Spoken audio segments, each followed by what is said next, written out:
আজকে আমি একটা আনারসের সেটিং করে দেখাবো। এই আনারসটা দিয়ে ফুল পাখি যা যা তৈরি করা আছে সেগুলো দিয়ে একটু সেটিং করে দেখাবো। মাথাটাকে কেটে ফেলবো।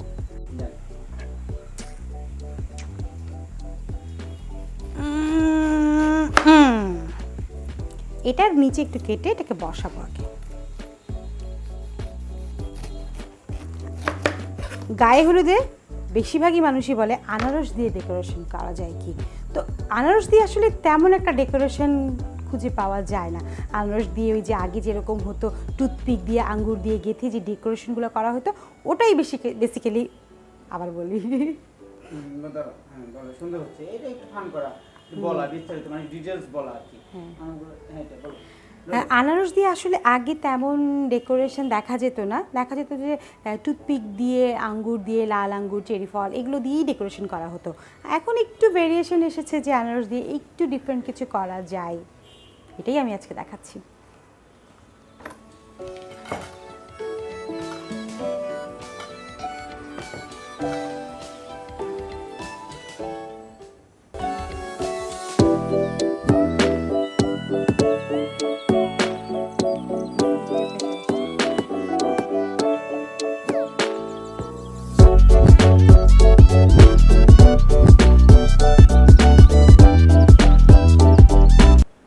আমরা এখন আনারসকে সেটিং করব, আনারসে কিছু ফুল পাখি দিয়ে একটু ডিফারেন্ট কিছু করব, দেখা যাক পারি কি না।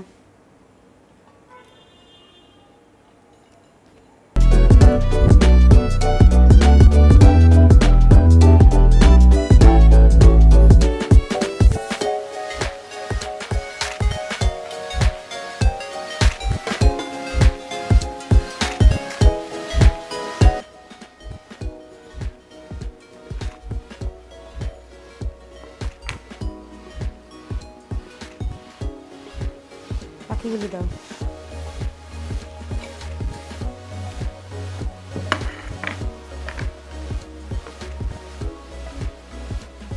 একটু বাঁকা হয়ে গিয়েছে।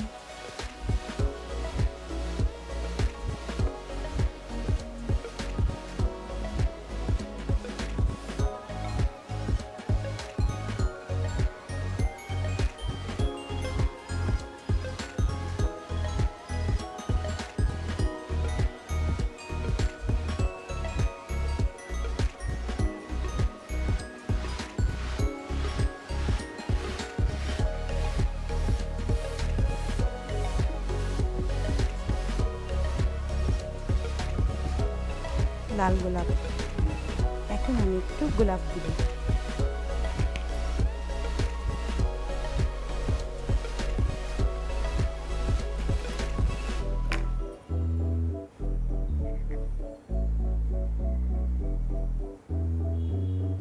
পাতাগুলি দিব।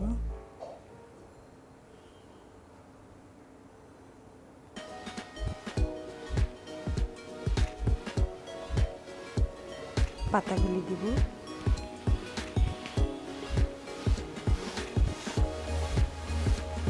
আনারস দিয়ে আসলে ডেকোরেশন যেহেতু অনেক আগে থেকেই দেখতাম, সবসময় ভালো লাগতো।